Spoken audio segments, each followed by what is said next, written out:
All right, we are trying out our Nesco canner today. Well, tonight, because y'all know it's late. This is whatever.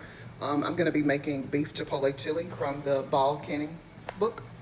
I'm going to be using my Nesco digital canner because I'm scared of my regular canner. And I have everything in here except for the chipotle peppers and adobo sauce. I don't have that, but I do have something else. I got it at my local Asian market. So we'll see. I don't know if it's going to work. This is what I have. And I just put a pepper in with my beans while I'm cooking them down. So let me show you where I am right now. Okay, I have my stew meat in here. I'm just browning it just a little bit so it will be, I'm gonna pull it in just a minute. I also have my jars preheating in my canner, which I won't be using this canner, but this is what I'm using for my jars. And my beans are cooking here. Oh, that's hot. All right, I have pulled my meat. I'm not washing my pan. I'm just gonna add in my peppers and my onions.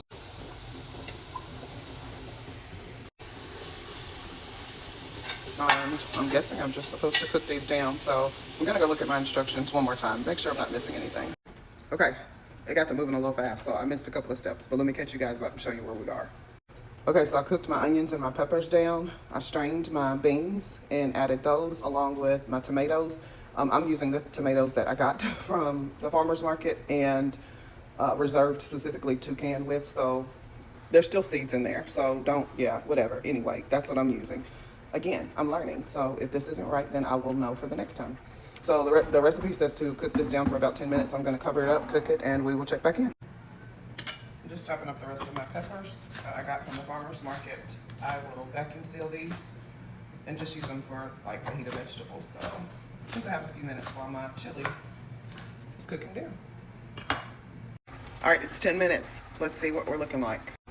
All right, here is our non-chipotle beef chili.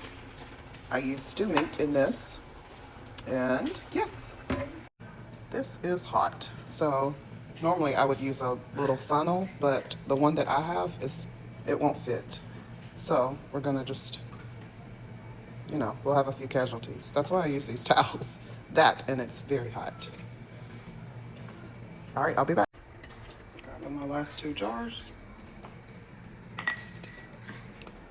Moving them.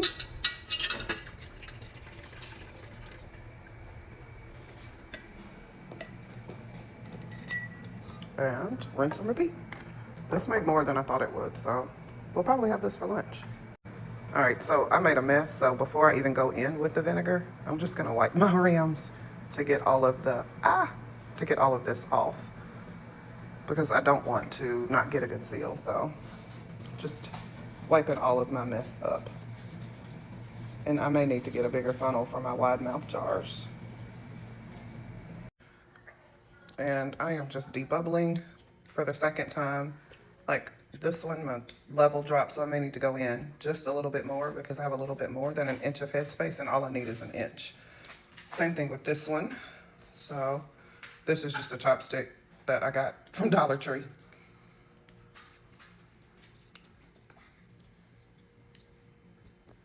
All right, I have my vinegar on here and I am just wiping my rims now to be sure that I get a very good seal.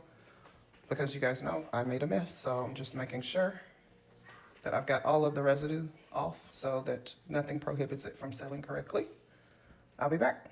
All right, I just took my lids out of my boiling water. They are hot, so I will put the rest on these and I'll come back.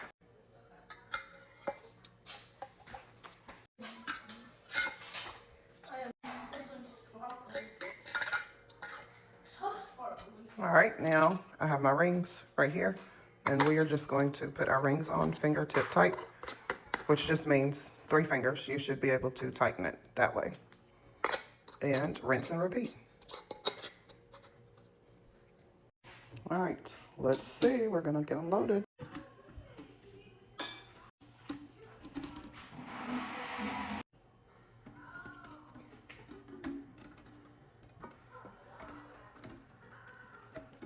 I think I can only do 4 in here at a time. So maybe I will do these 4 and then get my other 2 ready. Nope, I was wrong. I can do 5.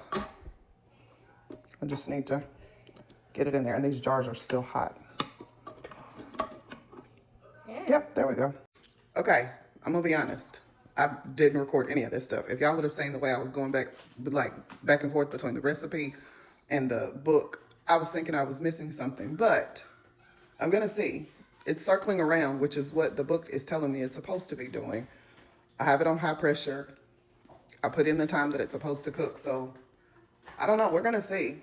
But if it's this simple, y'all ain't gonna be able to stand me. I'm talking about I'm gonna be canning everything. Yeah, everything. Yeah. I'll let you know. Okay, I had to go and look it up. So this beeped and it was at E10. Now it's at E7. When it gets to E0, I believe, then I'm supposed to switch it from exhaust to airtight. So we'll see. I'll let you know. Okay, we'll finish this review tomorrow. I just looked at the canner. I still have 24 minutes left for it to finish cooking, and then I have to let it cool down for between 60 and 90 minutes before I can open it. So I won't open it until tomorrow because I'm not going to be up that long. But yeah, so far so good. I will see. I still have some of the actual chili left, so I'm going to try it tomorrow just because I've never used that recipe before. Like, I make my chili completely different. But I'm going to try it and just see how it is, and I will keep you guys updated.